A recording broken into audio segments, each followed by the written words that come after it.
Operation सिंदूर जारी है क्योंकि मसूद अजहर अभी बाकी है। वो मसूद अजहर जो न सिर्फ हिंदुस्तान का मोस्ट वांटेड है बल्कि देश का दुश्मन नंबर 1 है। मसूद का भाई मारा जा चुका है, बहनोई और भतीजे का खात्मा हो चुका है और अब पुलवामा के गुनहगार की बारी है। ऑपरेशन सिंदूर के बाद पाकिस्तान बौखलाया हुआ है और इसी बौखलाहट में उसने बुधवार रात को भारत के 15 सैन्य ठिकानों को निशाना बनाने की कोशिश की, लेकिन हिंदुस्तान के सुदर्शन चक्र ने पाकिस्तान के हमलों को रोका और फिर लाहौर से लेकर रावलपिंडी तक धुआं कर दिया। ठीक सुना आपने, सुदर्शन चक्र, क्योंकि जब पाकिस्तान की तरफ से मिसाइल और ड्रोन अटैक किया गया था तो भारतीय वायुसेना की S-400 मिसाइल सिस्टम ने हमले को विफल किया था और इस यूनिट को सुदर्शन चक्र का नाम दिया गया और इसके बाद लाहौर में पाकिस्तान के एयर डिफेंस सिस्टम को ही ध्वस्त कर दिया गया। हिंदुस्तान पाकिस्तान के हर वार का मुंहतोड़ जवाब दे रहा है और अब बारी मसूद अजहर की गर्दन तक पहुंचने की है। छोटे कद का बड़ा शैतान मसूद अजहर, उम्र 58 साल, कद 5 फीट 4 इंच, पहचान माथे पर काला तिल, अरबी, फारसी, उर्दू और पंजाबी भाषाएं जानता है।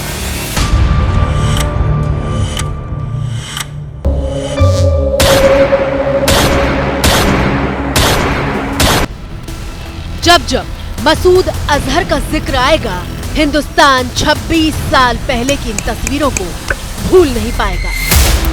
24 दिसंबर 1999, जब काठमांडू से दिल्ली के लिए IC-814 विमान ने उड़ान जरूर भरी थी, लेकिन उसे रास्ते में ही आतंकवादियों ने हाईजैक कर लिया था।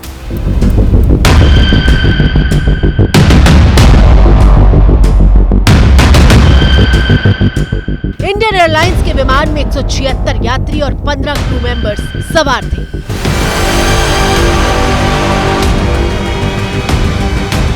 प्लेन हाईजैक के बदले भारत सरकार के सामने 3 आतंकवादियों मसूद अजहर, उमर शेख और अहमद जरगर को रिहा करने की शर्त रखी गई थी। The hijackers want release of some people in Indian jails. They have so far identified only one name, मौलाना मसूद अजहर। आतंकवादी संगठन जैश ए मोहम्मद का मुखिया मसूद अजहर, जिसकी रिहाई के लिए कांधार हाईजैक को अंजाम दिया गया था। पायलट के सिवा कोई कम्युनिकेशन नहीं, एक ही कम्युनिकेशन है जो पायलट के थ्रू हो रहा है। गवर्नमेंट ने टेररिस्टों को छोड़ना नहीं चाहिए। अगर छोड़ दिया तो क्या होगा, आप सोचिए। अगर छोड़ दिया तो लाखों लोगों के मन में क्या आएगी और एक गलत प्रेसिडेंस हो जाएगा। इसके बाद भविष्य के अंदर में भी टेररिस्ट बार बार अनेक हैजैकिंग कर सकते हैं। 170 से ज्यादा जानों की सलामती के लिए आतंकी मसूद अजहर को रिहा करना पड़ा था। मसूद अजहर, उसने बॉम्बिंग किया था एक हवाई जहाज को, उसको हमने रिहा कर दिया था जब कंधार में वो प्लेन गया था अफगानिस्तान में। तो these are the most wanted. अब अगर जो ऑपरेशन सिंदूर में हम इन दोनों को या तो खत्म करते हैं या पाकिस्तान या इंटरनेशनल समझे कि इनको मोस्ट वांटेड टेररिस्ट बना दें तो भारत का फायदा होगा।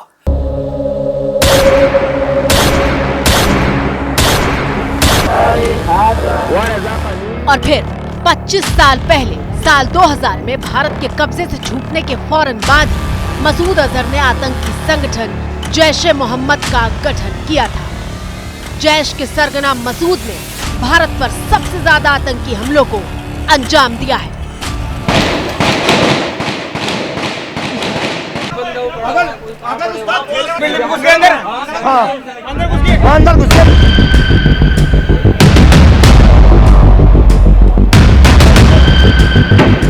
साल 2001 जब देश की संसद के परिसर में घुसकर आतंकवादियों ने हमला कर दिया था।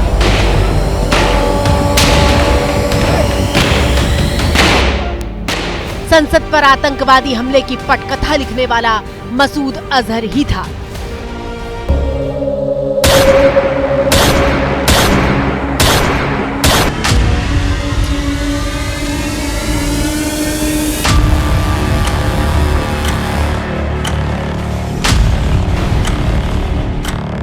संसद पर ही नहीं, 6 साल पहले कार बम धमाके के जरिए मसूद अजहर के संगठन जैश ए मोहम्मद ने श्रीनगर के पास पुलवामा हमले को अंजाम दिया था।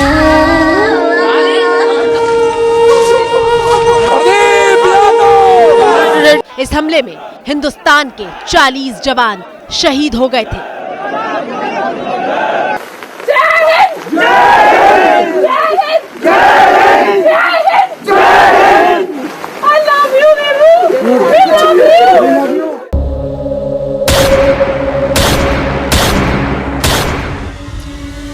मसूद अजहर ने इस हमले को 22 साल के एक युवा आतंकी के जरिए अंजाम दिलवाया था, जो हमले से 1 साल पहले कश्मीर में अपना गांव छोड़कर उसके आतंकी कैंप में भर्ती होने के लिए पाकिस्तान जा चुका था।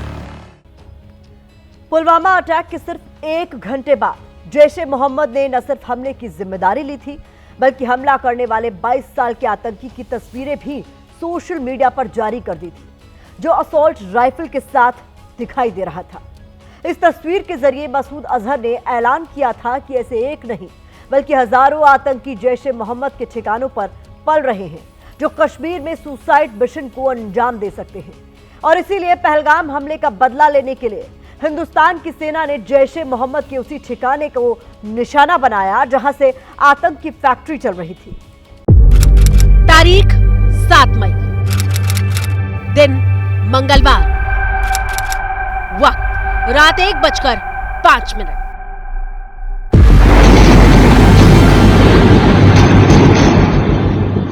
वो घड़ी जब हिंदुस्तान के ताबड़तोड़ हमलों से थर्रा उठा था पाकिस्तान।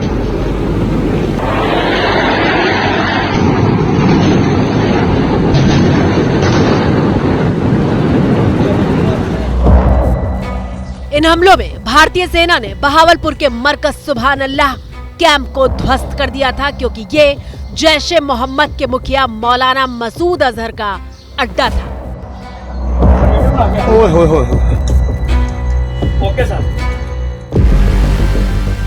ये 2 तस्वीरें इस बात की गवाह हैं कि कैसे हिंदुस्तान ने निशाना लगाकर आतंक के अड्डों को ही तबाह कर दिया, लश्कर तैयबा से लेकर जैश के ठिकानों को नस्तानाबूद कर दिया। और देखिए, भारतीय सेना ने मसूद के बिल पर ऐसा वार किया कि न तो सिर छिपाने के लिए छत बची और न ही जमीन पर कदम रखने के लिए फर्श। पाकिस्तानी और इंडिया ने जंग शुरू कर दी है। अभी मेरे बहावलपुर सिटी के अंदर 4 मिसाइल दागे गए हैं, 4 मिसाइलों के साथ हमला किया गया है मौलाना मसूद अजहर साहब के। पाकिस्तान और पीओके में जिस तरह से हमारी आर्म्ड फोर्सेस ने टेरर कैंप्स को नेस्त नाबूद किया है, वो हम सब के लिए एक गौरव का विषय है। 9 आतंकवादी ठिकानों को ध्वस्त किया है पाकिस्तान के अंदर। मसूद अजहर रोता हुआ पाया गया। ये हम सब के लिए गौरव और गर्व की बात है। भारतीय सेना ने उनको सबक सिखाने का काम किया है। मसूद अजहर का बहावलपुर वाला ठिकाना इंटरनेशनल बॉर्डर से करीब 100 किलोमीटर दूर था। जैश ए मोहम्मद के इस हेडक्वार्टर में आतंकियों की भर्ती से लेकर उन्हें ट्रेनिंग देने तक का काम किया जा रहा था। पाकिस्तान की army is dependent on the terrorist, एक ही है। तो मसूद अजहर, इंग्लिश में कहूँगा, इज अ वैल्यूएबल एसेट, उनके फायदे का आदमी है। तो कोशिश करके उसको वो छुपा के रखेंगे। ये तस्वीरें गवाही दे रही हैं कि कैसे मसूद के आतंकी अड्डे को मिट्टी का ढेर बना दिया गया है।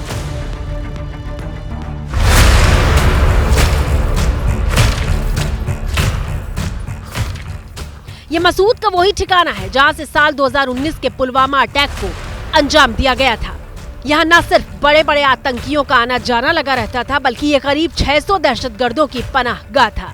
2018 में यहाँ एक जिम से लेकर स्विमिंग पूल तक बनाया गया ताकि आतंकियों को गहरे पानी में डाइव करने की ट्रेनिंग दी जा सके।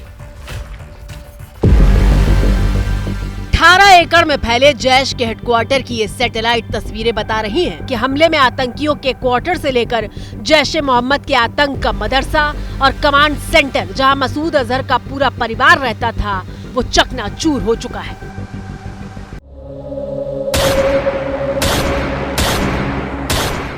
मरकज सुभान अल्लाह भावलपुर, ये इंटरनेशनल बाउंड्री से 100 किलोमीटर दूर है। जैश ए मोहम्मद का मुख्यालय था। यहाँ पर रिक्रूटमेंट, ट्रेनिंग व इंडोक्ट्रिनेशन का केंद्र भी था। शीर्ष आतंकी अक्सर यहां आते थे।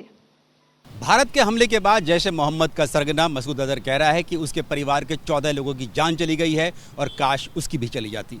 रिपोर्ट्स के मुताबिक भारत के ऑपरेशन सिंदूर के दौरान मसूद अजहर के बहनोई समेत करीब 1 दर्जन करीबी लोगों की मौत हुई है।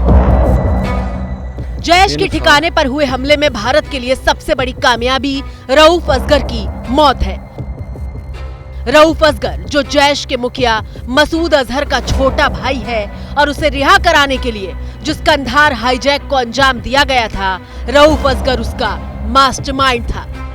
The attack on Bahawalpur, on that facility of the Jaish-e-Mohammed in Bahawalpur is, I would imagine, a fitting part of this unfortunate incident.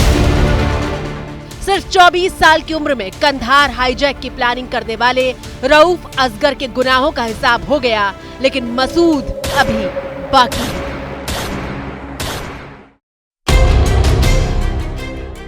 अब सवाल पूछा जा रहा है कि अगर भारतीय वायुसेना की एयर स्ट्राइक में मसूद अजहर के परिवार के 14 लोग मारे गए, उसका छोटा भाई रऊफ असगर मारा गया, तो फिर मसूद अजहर कैसे बच गया?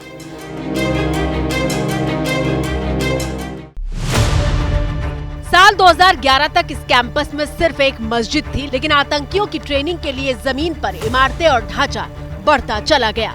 2019 के पुलवामा हमले की जिम्मेदारी जैश ए मोहम्मद ने ली थी। भारत की मांग पर संयुक्त राष्ट्र ने मसूद को ग्लोबल टेररिस्ट की लिस्ट में डाला था। अंतर्राष्ट्रीय दबाव बढ़ने पर पाकिस्तान ने कहा था कि जैश के बहावलपुर हेडक्वार्टर को सरकार ने अपने कब्जे में ले लिया है। पिछले साल 30 नवंबर को मौलाना मसूद अजहर बहावलपुर के इसी मरकज सुभान अल्लाह कैंप में पहुंचा था और भारत के खिलाफ नफरती भाषण दिया था। मसूद अजहर ने भारत से बदला लेने की बात भी कही थी।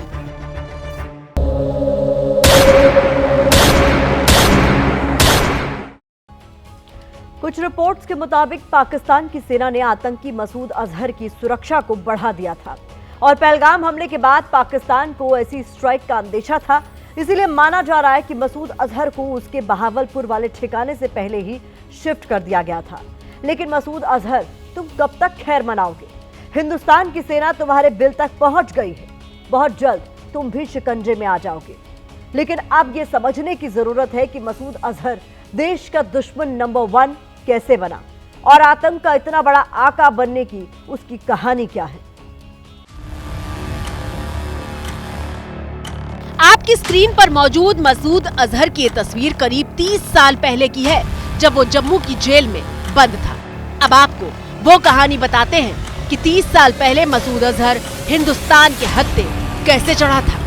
साल 1994 जब मसूद अजहर फर्जी पासपोर्ट के जरिए श्रीनगर में सज्जाद अफगानी नाम के आतंकी से मिलने के लिए पहुंचा था, जो सोवियत अफगान युद्ध में शामिल रह चुका था। 11 फरवरी 1994 जब मसूद अजहर सज्जाद अफगानी के साथ किसी मीटिंग से वापस लौट रहा था, तो उनकी गाड़ी का पेट्रोल खत्म हो गया। पेट्रोल लेने के लिए वो ऑटो रिक्शा से पेट्रोल पंप पर पहुंचे, लेकिन सेना ने दोनों को धर दबोचा था और इसके बाद मसूद अजहर को जम्मू की जेल भेज दिया गया था। बताया जाता है कि जम्मू की जेल में रहते हुए मसूद अजहर ने सुरंग खोदकर भी जेल से भागने की कोशिश की थी, लेकिन वो कामयाब नहीं हो पाया था। उससे पहले उसने कोशिश की थी, लेकिन सबसे ज्यादा बड़ी कहानी है, एस्केप तो नहीं हो सका। हमारे जेल में था, फिर दिल्ली में लाया और हमने उसको वापस किया, मसूद अजहर को। मसूद अजहर 20 साल की उम्र में पाकिस्तान के आतंकी एजेंडे में शामिल हुआ था। मसूद अजहर आतंकी संगठन हरकत उल मुजाहिदीन से 1989 में जुड़ा, जब उसकी उम्र सिर्फ 20 साल थी। मसूद अजहर ने कराची से पढ़ाई की थी और हरकत उल मुजाहिदीन ने मसूद अजहर को इसके बाद ट्रेनिंग लेने के लिए अफगानिस्तान के कैंप में भेज दिया था।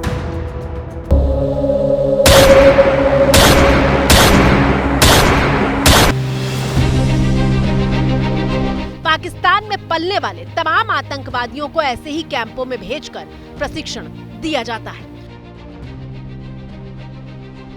36 साल पहले जब मसूद अजहर 20 साल का था, तो वो भी ऐसे ही कैंप में पहुंचा, जहां 40 दिन का पूरा कोर्स कराया जाता था। लेकिन ट्रेनिंग देने वाले कमांडरों को मसूद अजहर शारीरिक रूप से बेहद कमजोर लगा था। कमांडरों ने मसूद अजहर को आतंकी ट्रेनिंग देने से मना कर दिया और ऐसे में वो अफगानिस्तान में जिहादियों की बूट कैंप का हिस्सा नहीं बन पाया। मसूद अजहर महज एक हफ्ते ही अफगानिस्तान में आतंकी कैंप में रहा और उसे वापस लौटना पड़ा।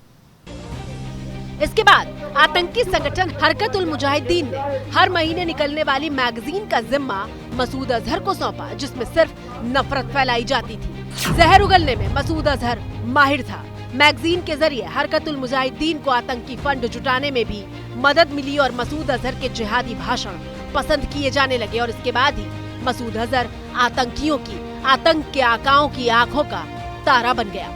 1999 में कंधार हाईजैक कांड के बाद हिंदुस्तान को मसूद अजहर को रिहा करना पड़ा था और ये अब तक देश की सबसे बड़ी टीस है जो उसको मिटाए बिना मिटेगी नहीं।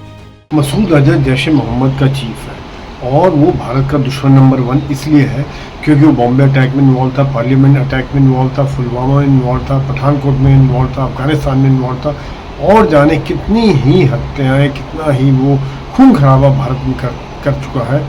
सही बात है कि इसका खत्म होना बहुत जरूरी है भारत की सुरक्षा के लिए। मसूद अजहर भारत का दुश्मन नंबर 1 है क्योंकि भारत की कैद से छूटने के बाद 2008 में उसने जब जैश ए मोहम्मद का गठन किया, उसके बाद वो देश में 6 बड़े हमलों को अंजाम दे चुका है, जिसमें संसद अटैक से लेकर पुलवामा और पठानकोट एयरबेस पर हुआ हमला तक शामिल है।